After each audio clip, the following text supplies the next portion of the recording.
What's up guys, and welcome back to a brand new video on the channel. Today we're going to be going over Brad Binder as one of the MotoGP 2020 rookies. In these little videos of the rookies for the championship, what we basically do is kind of go over the past and see what they've done in lower categories, and see how their journey basically up to what is MotoGP, the Premier class, which is obviously the dream for every rider. Now, Brad Binder, actually, very interestingly enough, when he was a kid, he actually didn't start off with bikes, which is kind of interesting. He actually started off in karting, so maybe he had an intention of becoming a Formula 1 driver, but then he thought, you know what, this isn't the world for me, I'm going to switch over to bikes, and obviously, pretty good trajectory. I mean, going to be in MotoGP this year, which is the pinnacle of motorsport in bike side of things. So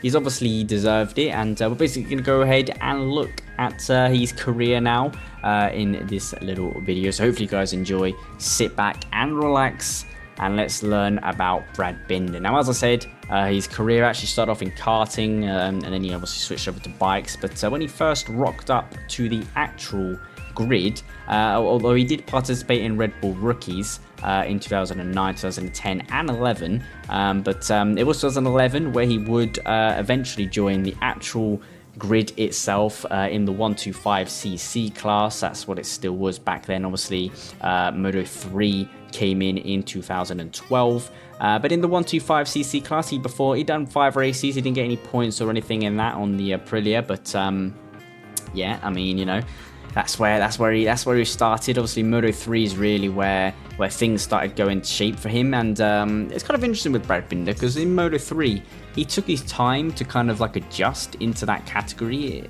I guess you could say, or find the perfect team where he could really develop and show his skills, which obviously we all know came in 2016.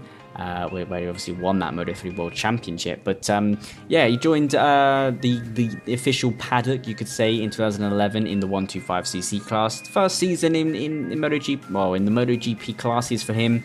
125, it didn't quite go to plan. The second season, Moto 3, didn't quite go to plan either, nor the third, nor the fourth, nor any of them really, till 2015, where he would eventually join the Red Bull KTM team. Obviously, before that, he was riding for that Mahindra, which kind of had a weird, I always used to call it a cloud bike. And that bike with really weird livery, the Ambrogo racing team.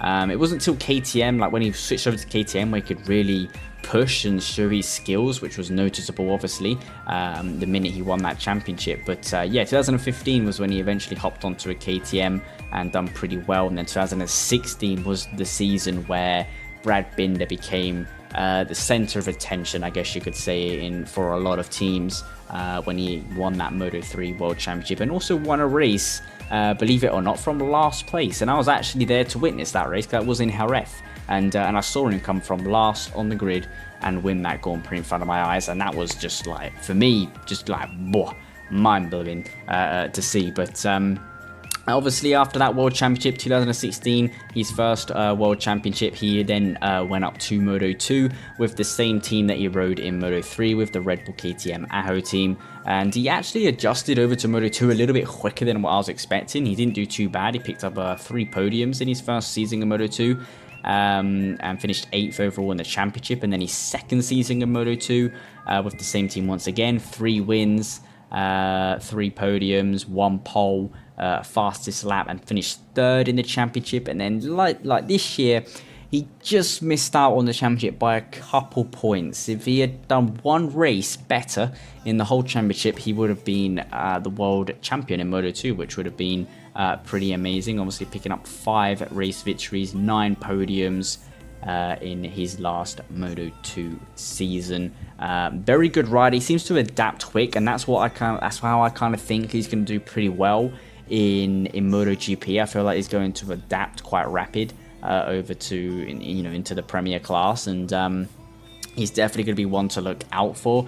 Obviously, if you guys have been keeping up with some of the testing lately, he hasn't actually ridden the brand new bike yet. He's actually been on the older bike in Valencia anyways.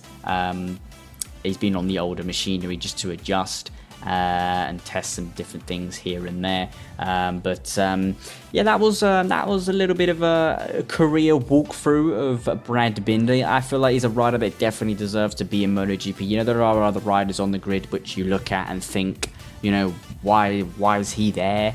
You know, the riders that are paying money, it's kind of like, you know, why are they there? Why don't they put riders that, you know, have actually shown skill and shown talent? And Brad Binder is definitely one of those. The same can't be said for his brother currently at the moment. His brother's a little bit of a maniac, but Brad Binder, he definitely knows what he's doing. And ever since he joined the KTM family, his career has blossomed, I guess you could say, and really opened up and became a really good rider, especially Moto 3, Moto 2, with those race victories and a championship, and being runner-up in a championship and P3 in a championship. So it's definitely going to be interesting to see how he goes in MotoGP. I definitely feel like he's not going to be as good as Paul Espargaro, I don't think, but I do feel like he might adapt quite rapid to MotoGP. I definitely feel like his style will suit the bike quite nicely, and yeah, overall, it's going to be very interesting to see how he goes in MotoGP, and obviously see what he can achieve, and basically, or hopefully, all goes well for him, and hopefully one day in the future, maybe we might see him on the podium with KTM once again in MotoGP. So basically, you know, get the podium with KTM in every single category, which is what he's done so far. So yeah, guys, hopefully you enjoyed the video. Leave a like and subscribe for more content as always, and I will be doing a video similar to this one with Iker Lecuona and obviously Alex Marquez. But yeah, guys, hopefully you enjoyed. Leave a like and subscribe for more content as always, and I'll see you with a brand new video very soon.